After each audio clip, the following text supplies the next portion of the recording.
Hello everyone, this is my Tiago XZA Plus. It's a top model, and even though it's a top model, it doesn't come with a boot lamp.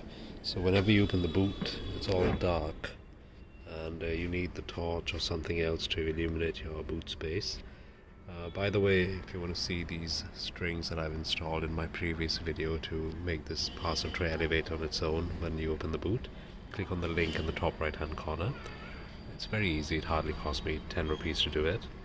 So what I've done for the boot lamp is something very innovative. I have installed an LED lamp which I've pasted here with velcro.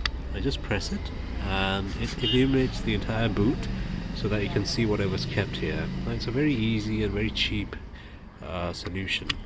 It only cost me 130 rupees from Amazon. So this is a lamp.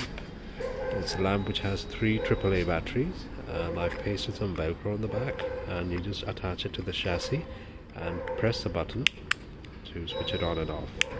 It's very easy, it works well, and I'm quite happy with what I've achieved. Thank you.